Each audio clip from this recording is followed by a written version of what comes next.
welcome back to another Backchat Bite. I'm talking with Renee today. Renee is a Backchat mum in our Backchat village, but she's also a teacher, a very experienced early years teacher. Renee, you've got over 15 years experience in the early years. I do. Oh my goodness. Yeah, just recently I'm realising just Yes, how many years I I've been in this industry. Me too. When I go, I've been working for over 2 decades, it does seem long. Tell me, because we've had a lot of conversations over, in particular, I think the last 6 months. Yes. And you're currently on a little bit of leave. I am on my long service leave, yes. And just to clarify, you're working with children under 5 years of age. I am, yes, in the kindergarten year. Very interesting age group. Yes. I'm hearing from a lot of people that in particular our boys, young boys, are more dysregulated, having more difficulties with attention, impulsivity, physical regulation, lots and lots of difficulties doing more hours in care. I've spoken about the inability to care for such a huge range of children, a number of children in these centres within 4 walls.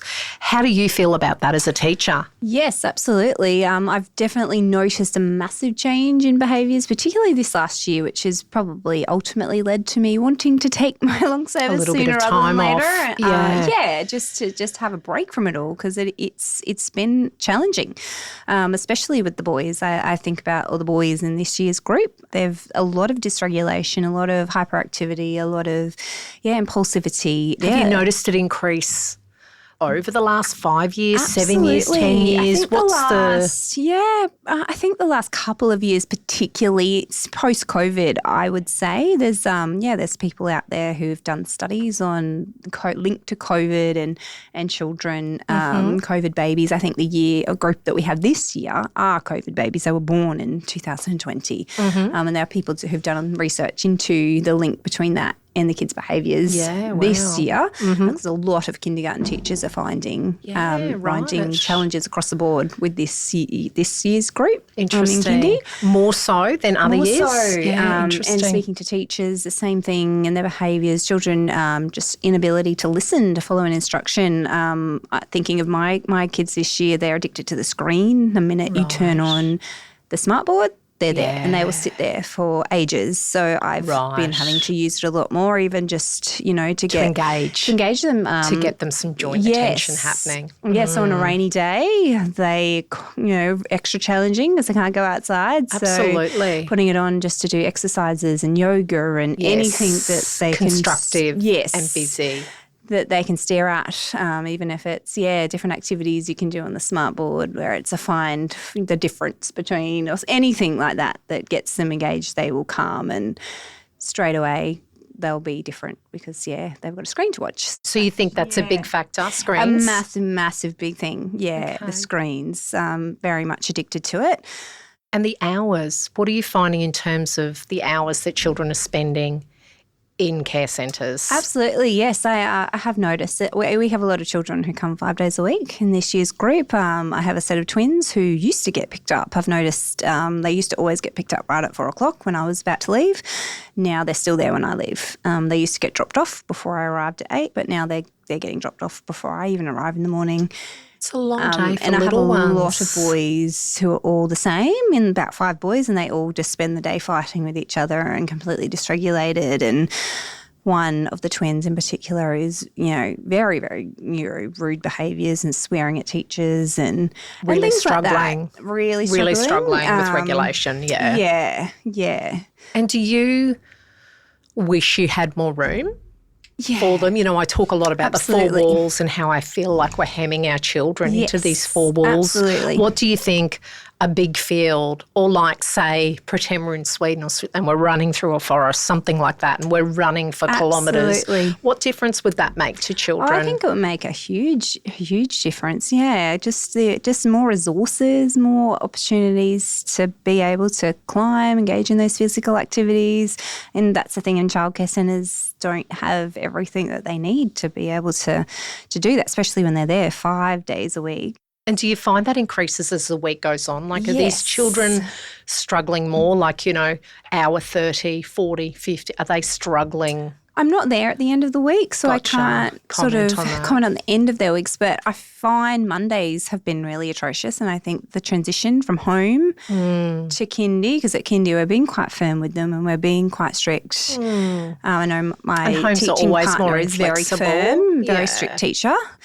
And then at home, there's that more flexibility. They're possibly watching a lot more TV and screen time on the weekends. Yes. And then they come back very dysregulated on a Monday morning. I was, quite struggling on a Monday, and just to get them to sit on the mat to listen to a story at the beginning of the year was very challenging. Oh, wow. And how old are these children? Some are 3 turning 4 this year, and others are 4 already turning 5 at the end of the year. Yeah, wow. And struggling to sit and listen to a story. Yes, absolutely. And what is their talk like? What are they doing on their weekends? What are they talking about? Are they talking about being outdoors? Huge amount of talk. Okay.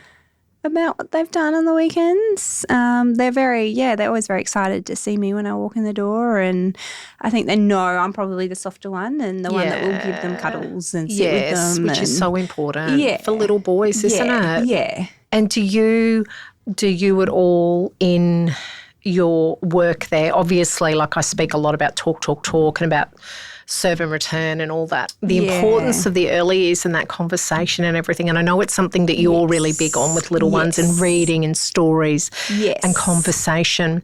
Is that something which is really pushed in the early childhood sector? It's very much play-based in childcare. So they really, encourage you to stay away from all of that type of thing and really focus on the social, emotional, which is what principals will sort of say as well. They want the kids to be very socially and emotionally grounded before coming to school. I feel like that's, a lot of them aren't. The ones that are going to school, that they're not ready and they're not emotionally ready. To stories and it's so much more than that, isn't it? Yeah. Not getting enough one-on-one time and attention, and a lot of the educators don't know how to deal with a lot of these behaviours too, and that's what you hear from a lot of people, like especially, your cert level qualified educators. They don't know how to deal with it at all. It's experience, isn't it? It is, yeah. And do you think that's something we could change in the early years a little bit more? Put more experience, more training, more ability to work with these children, and more staff. Our room should have a third staff member. We've got children who have got NDIS plan. They should have an extra person.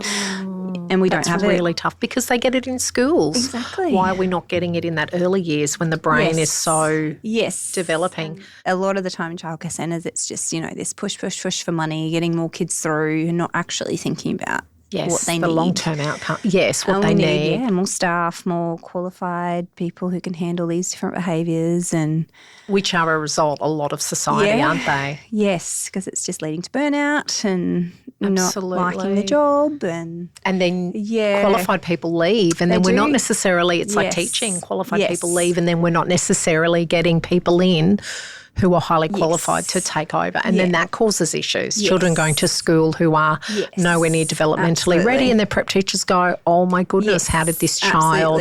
And then that child, like I hear about teachers in grade 2 who've got kids who are less than kindy level in their class, who are just so far behind. And you would see that. Yeah, yes, I do, definitely. And it's really sad, isn't it? Because those kiddies just don't catch up. Yes, it they is. Don't catch up. Yep, physical skills, I really notice physical skills with kids is quite not as good as what it used to be, and comparing to what my kids could do at that age. And yes, absolutely. We lived at the park, being at home. Spending all of that time at the park, climbing and going up the slides. It's so important just to do things like that. And in our childcare centre, there's constantly rules. We don't even have a swing anymore in our centre. Oh, that's really sad. A new manager came along and decided, that's dangerous. Right. Because it was near a concrete, and I've worked there for 10 years and it's never been a problem. Goodness me. Kids need a swing. It regulates children with special needs, a swing. So important for their vestibular calms them down straight away. Yes, that vestibular development. Absolutely. That's really sad. People come in with no idea to child development. And it's a different level, isn't it? Yeah. From the higher up, and the management is just what I'm struggling with at work at the moment, as well as the decisions they make. Yes, are not always child-based. Sometimes it's money and business makes. What would you say to the government about the childcare centres here in Australia? What do you think the government can do to regulate or to... Pay is a big one for childcare workers. Absolutely. They obviously don't get paid enough. Yeah, if you're just at cert level. We have a young girl just who's not even 18 yet working for us, and she's getting nothing, much money at all. Yeah, okay. She can't even be left alone with the children, which makes it difficult for us. Very difficult. You need more qualified teachers, more people on the ground, more people who know how to engage with children. Who can actually make better decisions. So even, when I was, just before I left, we had a new manager come in and she decided that my teaching partner was going to get every Monday off the floor to do paperwork, and it was me and whoever else in the room, and the one person that was with me decided she didn't want to be in there anymore. So then I was basically getting someone different every Monday, and it was really disrupting my day, and it was a really poor decision because it just wasn't working and made life really hard for me. So. And they make so much money. How can they not afford to put more? That's what I don't understand. You know, I read about centres in Brisbane that it's $125. One was $175 a day. Yep. How can they not afford to put more people? Yes, just a third person in the kindy room. Like every kindy should have an extra person. Even in a baby's room, you've got 2 staff to 8 babies. Yes. It's a lot of babies. That is a lot of babies to be... Yeah, they're not getting enough attention. Not enough interaction at all. Yeah. At all. And considering babies can be in there at 6 weeks of age. Exactly. Yeah, it's very concerning. So it's from a young age, they're not learning to regulate because they're not getting the attention they need. And that's a conversation that I have and that I've really pushed with speech pathologists. I've said this issue with literacy, this literacy crisis in our country, it's not just about phonics and putting explicit phonics in at the school age.